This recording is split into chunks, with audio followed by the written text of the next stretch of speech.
ஓம் ஸ்ரீ குருப்பியோ நம. ஸ்ரீ மகாபிரிவாஜனம் மகாபிரிவாஜனம் மகாபிரிவாஜனம். இன்றைக்கி தெய்வத்தின் குரல் பாகம் 5ல் சங்கர சரிதம் என்ற தலைப்பில் பெரிவா சொல்கிறது மேலே வாசிக்கிறேன். இது பக்கம் 884 ஆரம்பிக்கிறது. சௌந்தரிய லகரியில் அம்பாளின் மந்தகாச காந்தியை வர்ணிக்கும்போது சகோரத்தை சொல்கிறார். மதிவதனம் என்பது வழக்கமல்லவா? அம்பாளுடைய மதிவதனத்திலிருந்து சந்திரிகையாக அவளுடைய சிரிப்பொளி வீசுகிறது.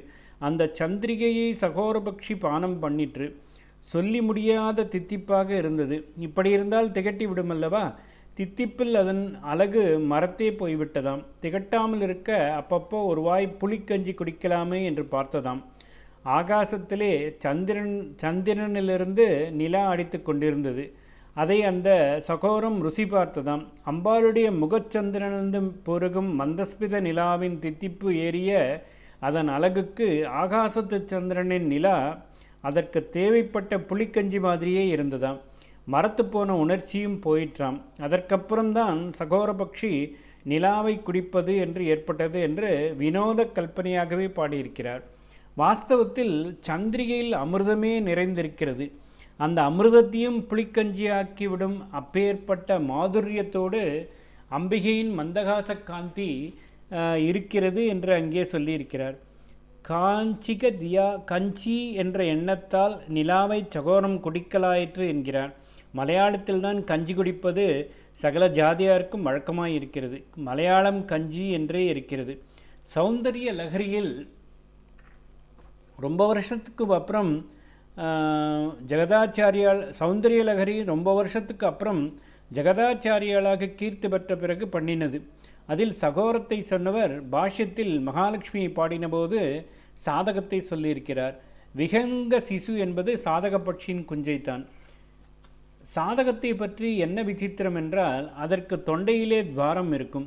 இப்படி இருந்தால் எப்படி சாப்பிடுவது? அழகினால் எதை சாப்பிட்டாலும் அது தொண்டை ஓட்டை வழியாக வெளியே வந்து விடும் அல்லவா? நாம் கையை வளைத்து வாயில் ஆகாரம் போட்டுக்கொள்கிறது போல அது அழகை வளைத்து ஓட்டைக்குள் ஆகாரத்தை போட்டுக்கொள்ளவும் முடியாது. அதனால் இந்த பட்சிக்கு ஆகாரம் என்னவென்றால் ஆகாசத்திலிருந்தே நேரே அந்த கண்டத்வாரத்துக்குள்ளே விழுந்து வயிற்றுக்குள் போய்விடக்கூடிய மழைத்துளிதான். மழை இல்லாவிட்டால் அது பசியில் வாட வேண்டியதுதான். மழைக்காக எங்கும் சாதகம் போல என்று அதனால்தான் சொல்வது.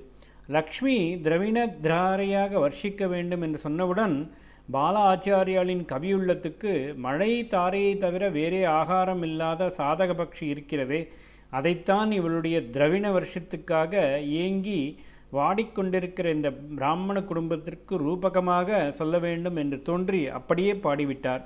வாயால் சாப்பிடுவது கர்மாவை அனுபவிக்கிற மாதிரி. கர்மா பிரதிகூலமாக இருப்பதால் வாயால் முழுங்கினது தொண்டை ஓட்டை வழியால் ஒழுகிவிடுகிற மாதிரி இவர்களுக்கு சம்பத்து சேராமல் நழுவி போய்விடும். கர்மாவை பார்க்காமல் அம்பாள் கிருபை பண்ணும்போது நேரே தொண்டை ஓட்டைக்குள்ளேயே ஆகாரத்தை போட்டு உள்ளே சேர்த்து விடுவது போல சம்பத்து நழுவாமல் சேர்ந்துவிடும். பக்ஷி என்று மட்டும் சொல்லாமல் சிசுவான பக்ஷி என்று குஞ்சு என்று சொன்னார். குழந்தைக்குத்தான் பசி தாங்கவே தாங்காது. பசித்தால் அது வீல் வீல் என்று கத்துகிற மாதிரி தான் நாம் கத்துகிறோமா? அதோடு ஒரு சின்ன குழந்தை கஷ்டப்படுகிறது என்றால் எந்த கல் மனசும் இறங்கும்.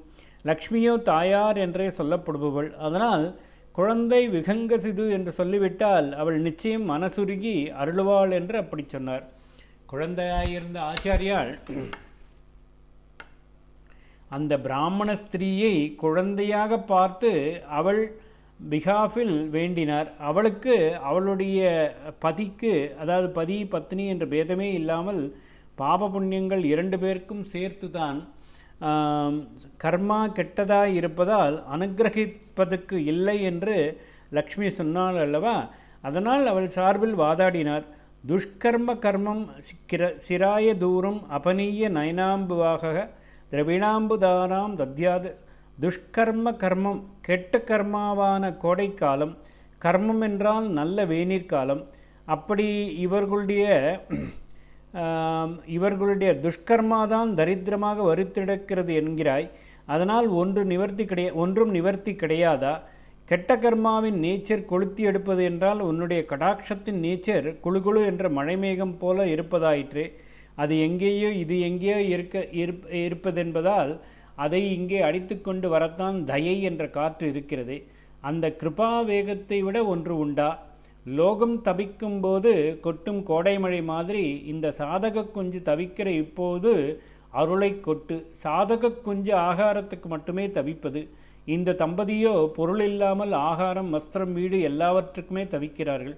வீடு என்ற பொக்கையும் போரையுமாக இடிந்து விழுகிற மாதிரி ஏதோ இருப்பதுதான். இந்த குழந்தையை வறுத்தெடுக்கும் வெயிலான ஜென்மாந்திர பாபத்தை உன் குளிர்ந்த கடாட்சமானது அபனீய நிவர்த்தி பண்ணி ஷிராய எத்தனையோ காலமாக சுமந்து வந்த பாபத்தை எங்கே போச்சு என்று தெரியாமல் நிரந்தரமாக தூரம் அபனீய ரொம்ப தூரத்துக்கு விரட்டி திரவிணாம்புதாராம் தத்யாது திரவிய மழையை கொடுக்கட்டும் என்றார். ஓம் ஸ்ரீ குருப்யோ நமஹ. ஸ்ரீ மகாபரிவாச்சரணம் மகாபரிவாச்சரணம் மகாபரிவாச்சரணம்.